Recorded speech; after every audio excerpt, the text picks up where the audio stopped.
وإياك نستعين الصلاة والسلام بتحية والإكرام على أشرف الأنبياء والمرسلين وأولاده الطيبين الطاهرين المعصومين ثم الصلاة والسلام على الصديقة المباركة الرازية المرزية عالمة غير معلمة بنت القلم والنون وسر بين القاف والنون ودلیل ارادت کن فیکون وکتاب المکنون آیت اللہ العظمی وزوجت آیت اللہ الکبریٰ محافظت النبوہ وناشرت الولایہ ام الکتاب ام القرآن ام الانوار ام الائمہ ام المعصومین ام العلوم ام الہدی ام الحسن ام الحسین ام المحسن ام العباس و ام ابیہا السیدہ فاطمہ الزہراء سلام اللہ علیہا ولعن اللہ تعالی علی اعدائہم اجمعین اما بعد فقد قال حق سبحانہ تعالی فی کتابہ المجید و فرقان الحمید بسم اللہ الرحمن الرحیم ذکر فإن ذکرى تنفع المؤمنین بلندتر صلوات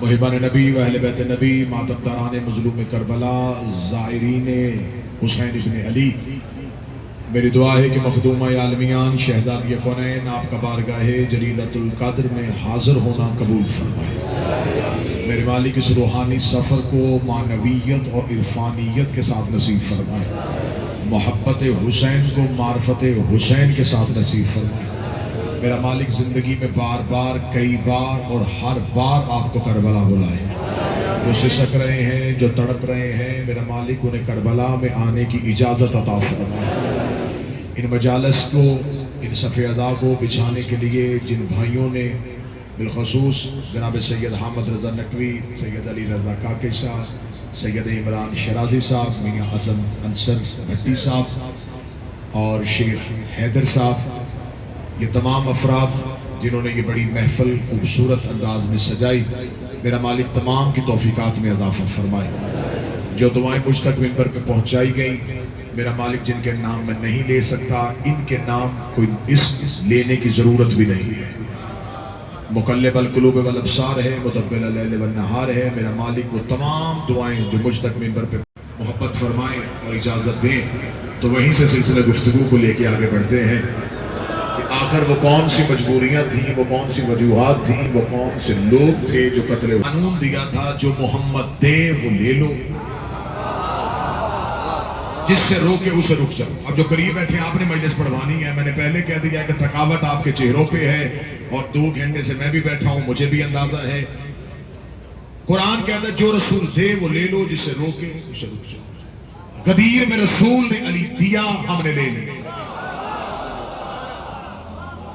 ہم وہیں ولایت علی پہ اسی جگہ پہ استقامت کے ساتھ کھڑے ہیں ہم وہیں پہ کھڑے ہیں ہم علی ولی اللہ پہ کھڑے ہیں امت نے غدیر کے نظام کے مخالف ایک نظام بنایا میں بار بار 2 لفظوں پہ بحث کر رہا ہوں خلافت اور امامت خلافت بھی ہمارا لفظ ہے امامت بھی ہمارا لفظ ہے خدا نے زمین پہ جو پہلا خلیفہ بنایا تھا اس کا نام آدم تھا وَإِذْ قَالَ رَبُّكَ لِلْمَلَائِكَةِ إِنِّي جَاعِلٌ فِي الْأَرْضِ خَلِيفَةً جب کہا تمہارے رب نے فرشتوں سے کہ میں زمین پر خلیفہ بنانے والا ہوں تو جب خدا نے کہہ دیا تھا کہ میں بناتا ہوں میں نے قرآن کی آیت پڑھی ہے کوئی شعر نہیں پڑھا خدا نے کہا تھا انی جائلون جب بھی بناؤں میں بناتا ہوں انی جائلون فی الارض خلیفہ زمین پہ خلیفہ میں بنانے والا ہوں میرے مالک بنانا کس کے لیے ہے زمین پہ خدا نے کہا زمین پہ خلیفہ بنے گا لیکن خدا نے ملائکہ کی محفل میں کہا جب میں فائزہ سوائے تو ونفخت فیہ من روحی جب میں اس میں اپنی روح پھونک دوں تو فوراً سجدہ کر دینا بنایا زمین والوں کے لیے تھا سجدہ عرش والوں سے کروا دیا بنایا فرش والوں کے لیے تھا سجدہ عرش سوالوں سے کروا دیا. خدا نے کہا جب میں اسے خلیفہ بناؤں تو تم نے اس کے آگے جھکنا ہے. فرشتوں نے کہا میرے مالک ہماری تسبیحاں، ہمارے سجدے، ہماری عبادت گزاری. فرمایا جب میری حجت بنے اس کے مقابلے میں سجدے نہیں لاتے، اس کے مقابلے میں عبادت نہیں لاتے، اس کے مقابلے میں تقوی نہیں لاتے، اس کے مقابلے میں پرہیزگاری نہیں لاتے.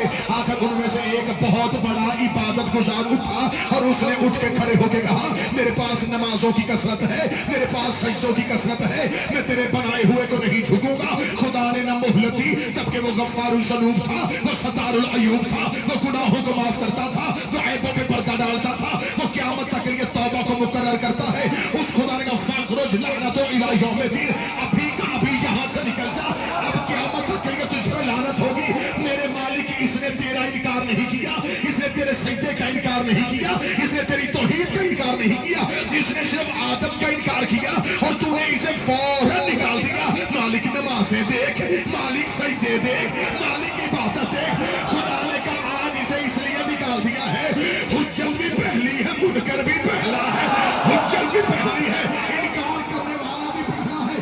اگر آج اسے سجدوں کی وجہ سے معاف کر دیتا تو کل بڑے بڑے عبادت گزار اپنے چہرے سجدے والے لے کے میری بارگاہ میں آ جاتے کہ اسے بھی معاف کر دیا، ہمیں بھی معاف کر دے. میں اسے لعنتی بنا کے بتا رہا ہوں جب میں صفی اللہ کا منکر برداشت نہیں کرتا تو علی ہونا ہے.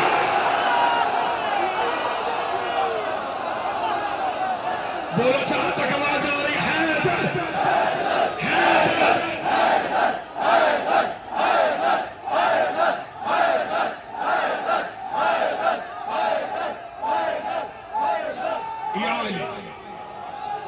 جب میں مولا حسین سے کہتا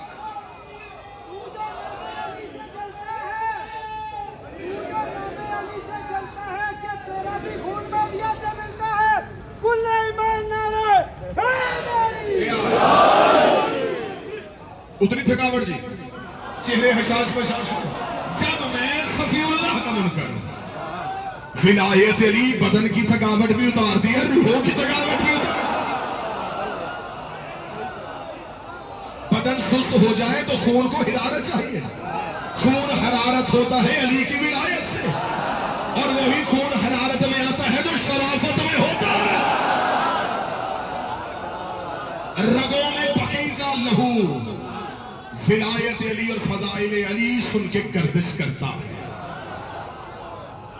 جم جاتا ہے لہو بدن پہ اگر ماں شریف نہ ہو.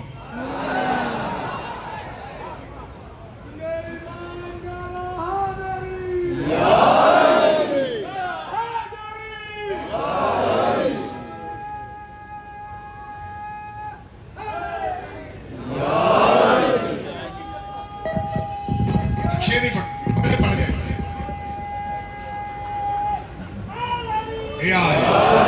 متوجہ رہنا. بس وقت بہت زیادہ ہو گیا، بہت زیادہ بیٹھے، جلدی جلدی سفر.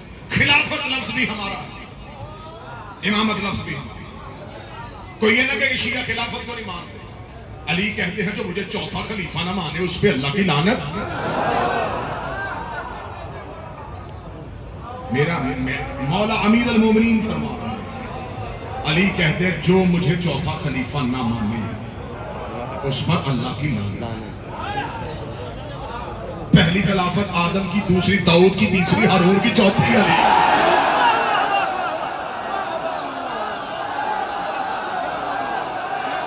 پہلا اللہ کا خلیفہ، میں اللہ کے خلیفہ کی بات کر رہا تھا. چہرے جناب کے پریشان کیوں ہوئے؟ پہلی خلافت آدم کی، دوسری داؤد کی، تیسری ہارون کی، چوتھی علی کی.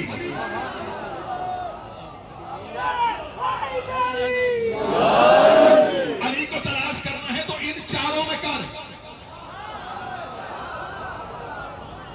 اور یہ چاروں بھی ایک جیسے نہیں. اگر آپ کہیں جیسی آدم کی ویسی ہی علی کی، نہیں. اگر تو کہے گا کہ آدم علی سے بڑا خلیفہ ہے تو بتا سید الانبیاء کون ہے؟ رسول. اور رسول غدیر میں کیا کہے؟ جس کا میں مولا اس کا علی مولا. اب خلافت لفظ بھی ہمارا، امامت لفظ بھی ہمارا. عربی زبان میں کیونکہ آپ عرب کی نگری میں بیٹھے ہیں، عربوں کے ہاں خلافت لفظ خلافہ پیچھے چل رہے ہیں، امام آگے چل رہے ہیں، جو پیچھے آئے اسے خلیفہ کہتے ہیں، جو آگے چلے اسے امام کہتے ہیں۔ خلیفہ ہوتا ہے رسول، امام ہوتا ہے امت۔ اس سے اچھی شرح نہیں ہو سکتی تھی، جو نبی کے بعد آئے وہ نبی کا خلیفہ، خلیفۃ الرسول اور امام الامت۔ اور ایک شخص ایک وقت میں امام بھی ہوتا ہے، خلیفہ بھی۔ امیر المومنین رسول کے خلیفہ بھی تھے، امت کے امام بھی تھے۔ رسول کے بعد ہے، امت سے آگے چلتے ہیں۔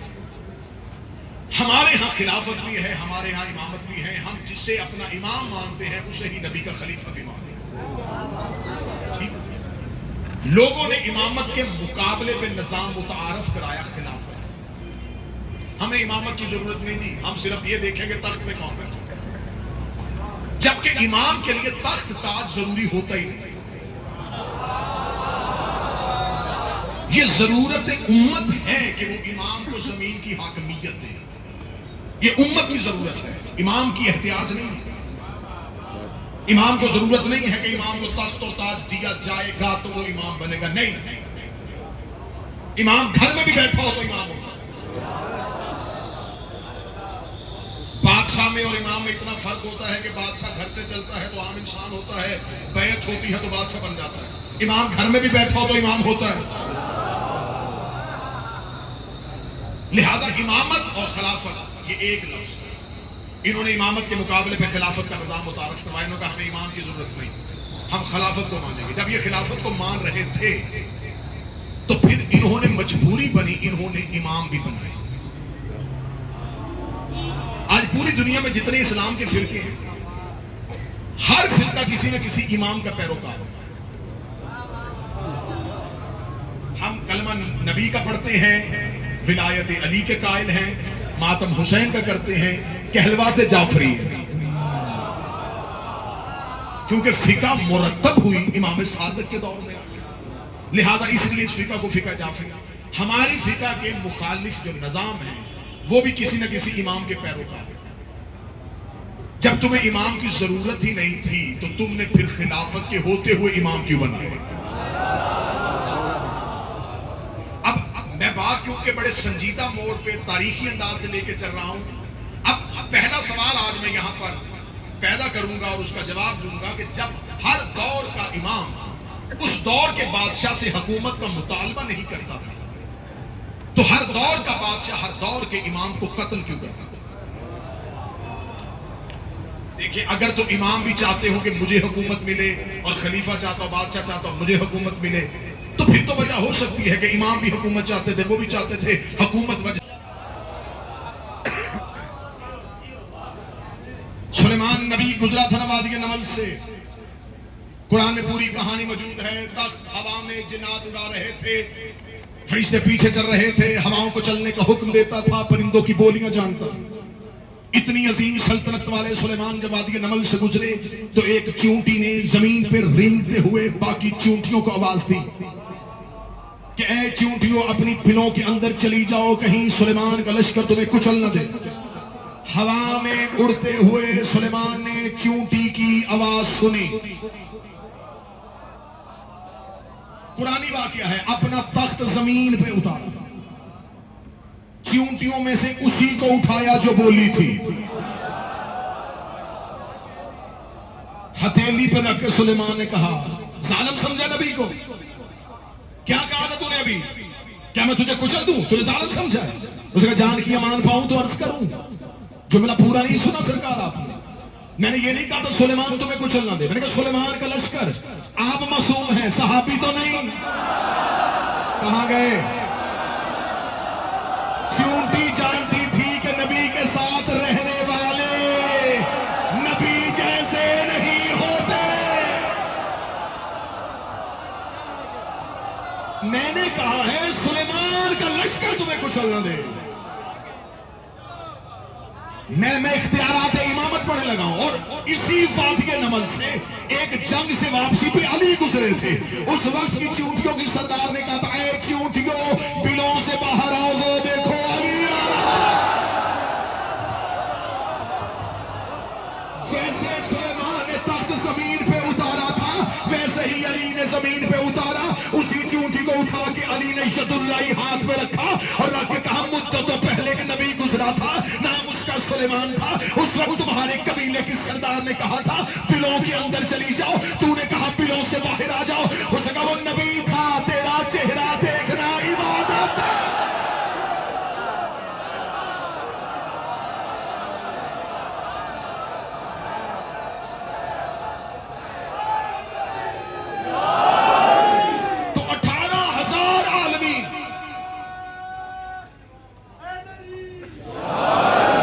فرماتے ہیں کہ 10 لاکھ آدم گزر چکے ہیں اور 10 لاکھ آدم گزر چکے ہیں. تم کس آدم کی اولاد؟ اور علی ہر دور میں علی ہے. تو جس امام کا اتنا بڑا ہو، جتنی حدود ہو، وہ عالمین کا امام ہو، وہ چاہے گا کہ میں کوفے کا گورنر بن جاؤں. جس کے نوکر تخت کو جڑتی کی نوک پہ رکھتے ہیں.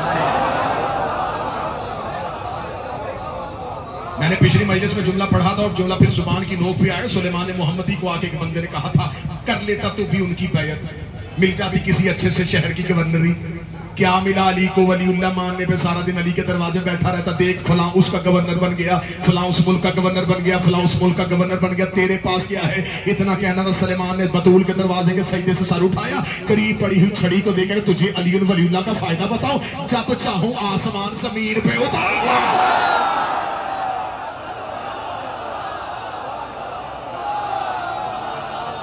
جب چاہوں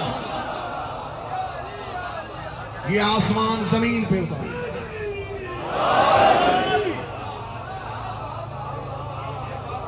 نوکر ہیں یہ نوکر، کبھی سورج چڑھاتے ہیں، کائنات سے کھیلتے ہیں علی کے نوکر.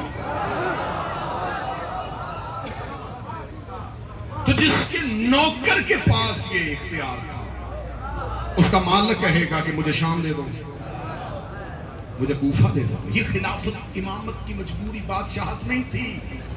اب سوال پھر وہی کھڑا ہے کہ جب امام بادشاہت چاہتے نہیں تھے تو بادشاہ قتل کیوں کرتا تھا؟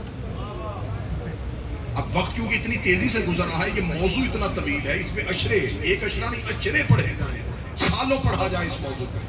میں ایک جملے پہ سوال کا جواب دینے لگا ہوں، اور جو ادب اور علم کے قائل ہیں وہ اسی جملے کو بہتر سمجھ رہے ہیں. بادشاہ امام کو قید کیوں کرتا تھا؟ یہ امامت کو قید نہیں کرتے تھے، کردار محمد کو لوگوں کی نظروں سے اوجھل کرتے تھے.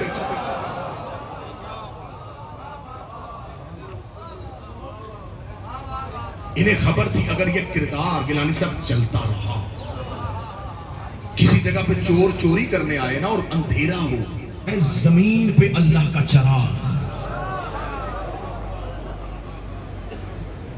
ان کے کردار کی روشنی ان کے چہرے سے نقاب اتار رہی تھی.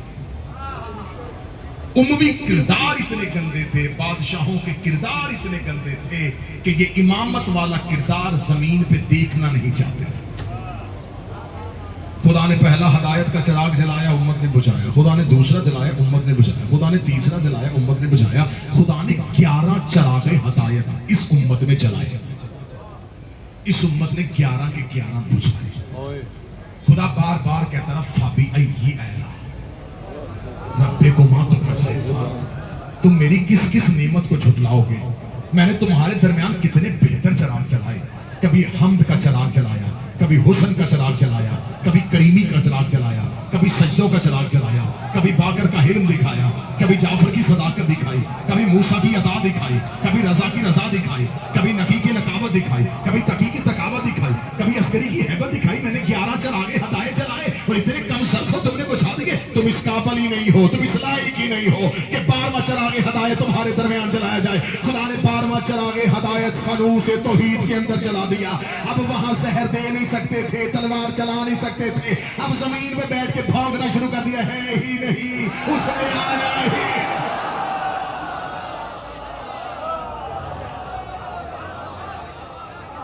اس لیے تو میر مونس نے کہا تھا فانوس بن کے جس کی حفاظت ہوا کرے وہ شمع کیا بجھے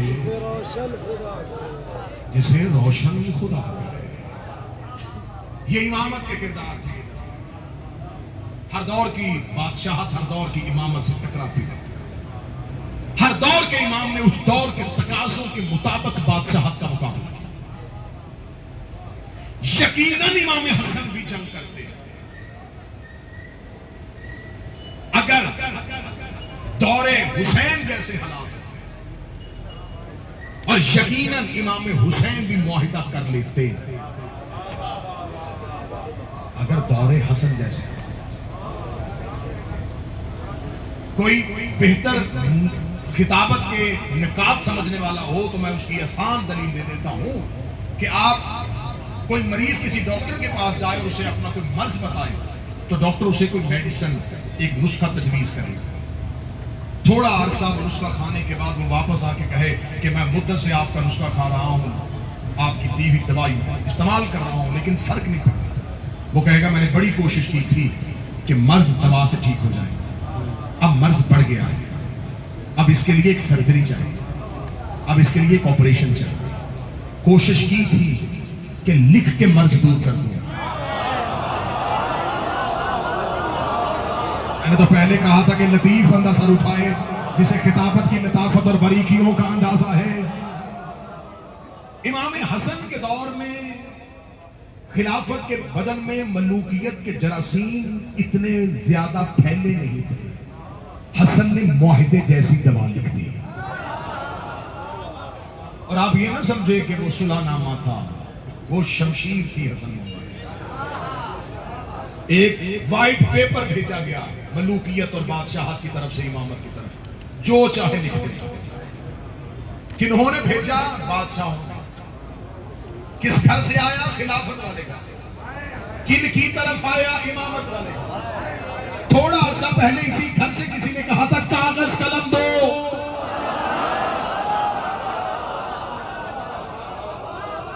اس وقت انکار ہوا تھا.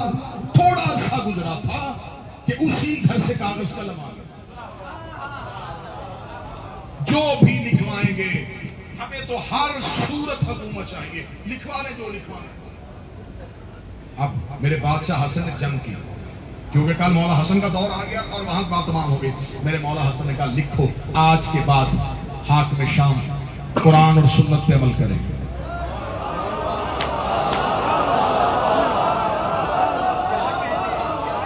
انہیں جلدی تھی کہ ہم مرکز میں پہنچے, ہم کیپٹل اسلام میں پہنچے, مدینہ میں بھی ہمارا نظام آ جائے. ان کا مان جاؤ قرآن و سنت پہ عمل کرے گا, لیکن انہیں خبر ہی نہیں کہ میرے شہنشاہ کتنی بڑی موت دے گا. آج بھی تاریخ میں معاہدہ لکھا ہے کہ مولا حسن نے کہا آج کے بعد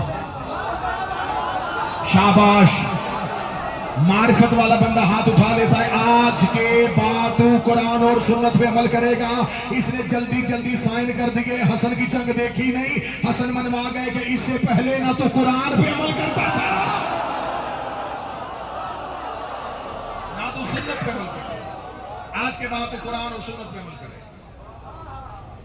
جب میرے مولا حسن نے لکھوا دیا نا کہ قرآن اور سنت پہ عمل کرے گا, تو اب ایک شرط امام حسن کی طرف سے فوراً عمر یاس اٹھا والا, اس نے دیکھ کے کہا ساری شرطیں حسن کی مانیں گے, ایک ہم بھی لکھوائیں گے. مولا حسن نے کہا ایک تم بھی لکھوا لو. اب اس نے بڑا سوچا بھی امامت کے سامنے دماغ کام نہیں کرتے. یہ ہوشیاریاں, یہ چلاکیاں بادشاہوں کے سامنے چلتی ہیں. امامت کے سامنے جہاں سورج جل رہا ہو وہاں کون چراغ جلائے؟ امامت کے سامنے سر اٹھا کے کہنے لگا ایک شرط ہماری. مولا نے کہا کیا کہ صرف قرآن اور سنت کیوں؟ خلافتوں کا دور بھی تو گزرا نا, اسے کہتے ہیں سیرت شیخین. لکھیں سیرت شیخین پر بھی عمل ہوگا. شام والوں کے حواریوں نے کہا کیا کہنے, اتنا تیز آدمی, کہ حسن کو پہلے منوایا کہ شرط ماننے کا، اور اب تین خلافت حسن سے منوانے لگا. اس طرح لکھیں صرف قرآن اور سنت پہ عمل نہیں ہوگا، سیرت شیخین پر بھی عمل ہوگا. میرے مولا حسن کاتب سے کہا لکھ دو شعر.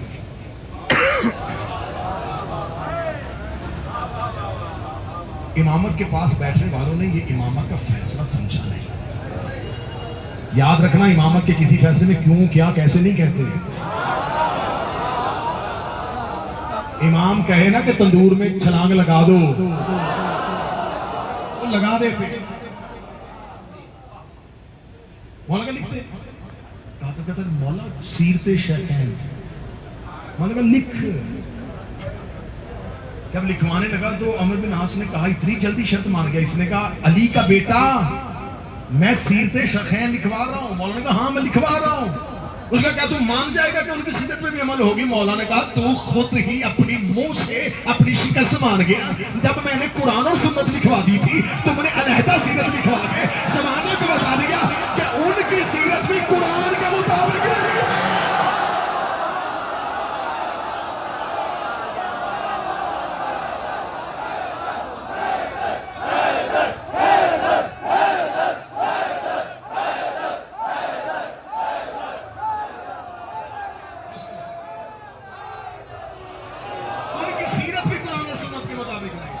اگر ان کی سیرت قرآن اور سنت کے مطابق تھی تو علیحدہ شرط لکھوانے کی ضرورت کیوں پیش آئی؟ اب تو نے علیحدہ لکھوائی ہے تو قرآن و سنت سے خود ہی ہٹا دیا ان کو. جب میں نے آئین الہی قانون رسالت لکھوا دیا تھا تو میں سیرت کیوں لکھوانی پڑی؟ مولا کا اگلی شرط میری لکھو، تمہاری ہو گئی. آج کے بعد کوئی خطیب منبر پہ علی کو نہیں پھونکے گا.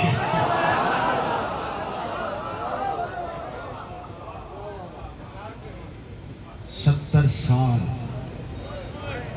مسلسل منبروں پہ علی کے خلاف خطیب زبانیں کھولتے رہے. آج کسی بھی منبر سے علی کے خلاف تقریر سنو نا تو سمجھ لینا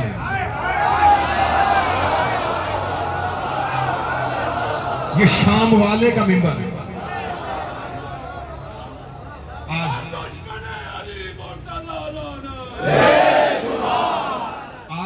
آج قانون بن رہے ہیں میرے ملک پاکستان میں. نہیں، صحابہ کی عزت پہ کوئی سمجھوتا نہیں ہوگا. تو اس قانون کو یہاں سے کیوں شروع کرنا ہے؟ پیچھے سے شروع کرنا. یہ جو جرم گلے میں ڈال کے پھر رہا ہوں یہ یہی تھا. میرے پاکستان کے لوگ ہیں، میں تو زندگی میں کبھی منبر پہ، کیونکہ میں نے اپنا فیصلہ ان بادشاہوں کو دے دیا. گدائی ان کی ہے، نوکری ان کی ہے. 2 سال پہلے اسی سے 1 رات قبل میں نے وطن چھوڑا اور فیصلہ آج کر لو جنہوں نے چھڑوایا تھا وہ کہاں پہنچے اور میں کہاں پہنچا. وقت نے فیصلہ کر دیا. میں تو وہاں آ گیا جو ہماری منزل تھی.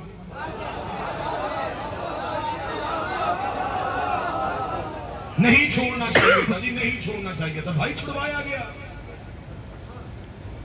کہا گیا کہ 1 رات کے اندر وطن چھوڑو ورنہ یہ مانو. وہ میں مان نہیں سکتا. اور وہ ماننے کے لیے تمہارے کئی بڑوں نے سائن کر دیے.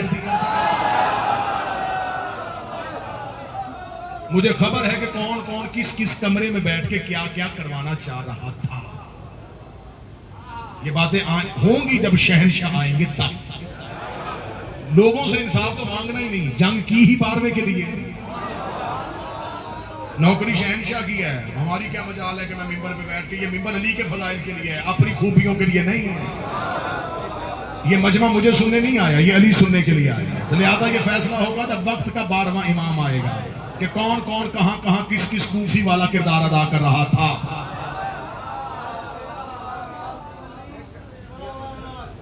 لہذا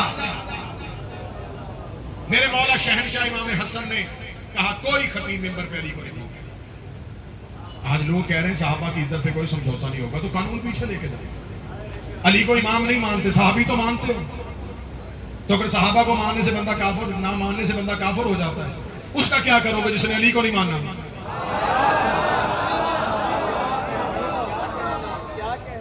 منبروں سے علی کو پھونکا گیا، منبروں سے علی کے خلاف باتیں کی گئی.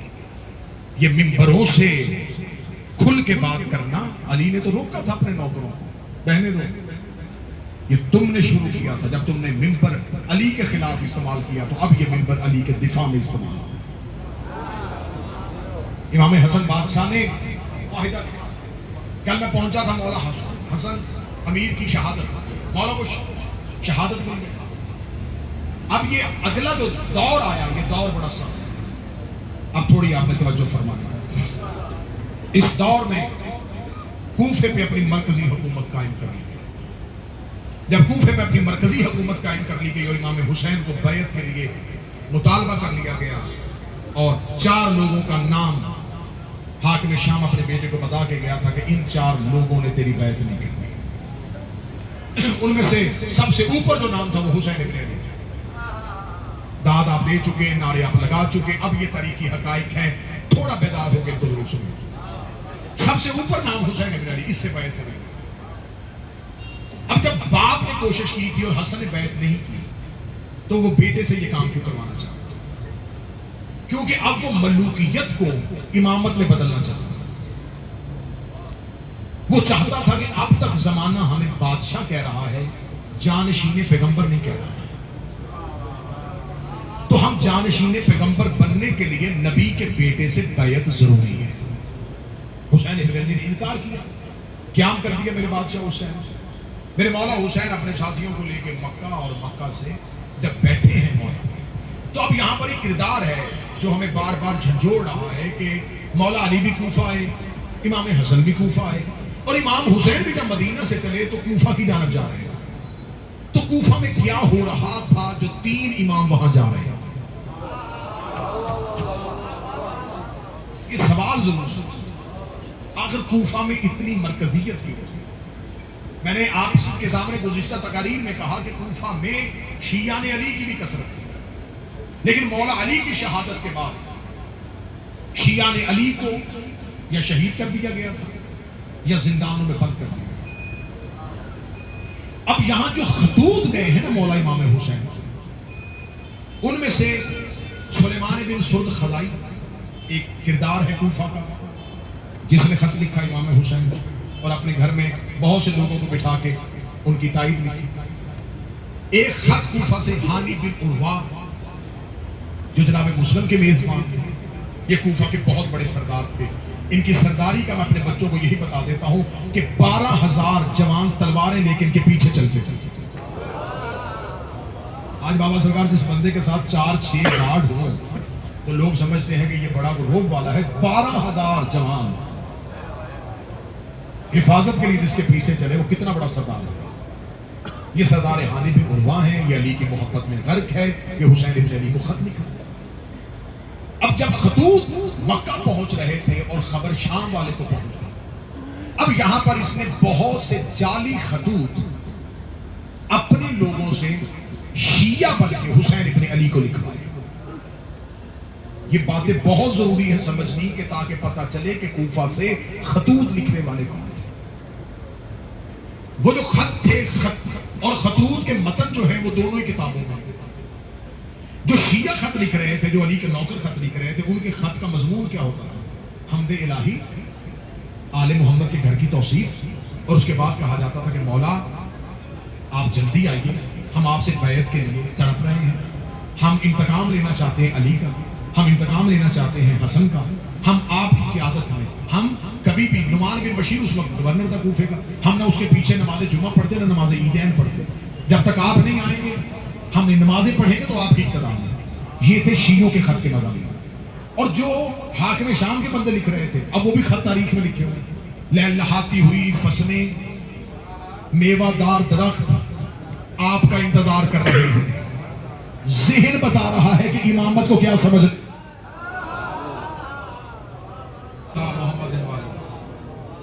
بڑی اہم ایک بات آج کی, کیونکہ مجھے کل کی گفتگو سے مسلسل, کل کیونکہ آخری مجلس ہوگی ہماری اس نشست کی, تو اس مہینے سے مسلسل ہونے کے لیے مجھے یہ تمہید بڑی ضروری ہے. آپ تھوڑا جا کے اس تمہید کو ضرور سن لیں. اب یہ خطوط بتا رہے ہیں کہ وہ امامت کے مزاج کو کیا سمجھ رہے ہیں. وہ میووں کے لالچ دے رہے ہیں, وہ فصلوں, وہ دریاؤں کے لالچ دے رہے ہیں.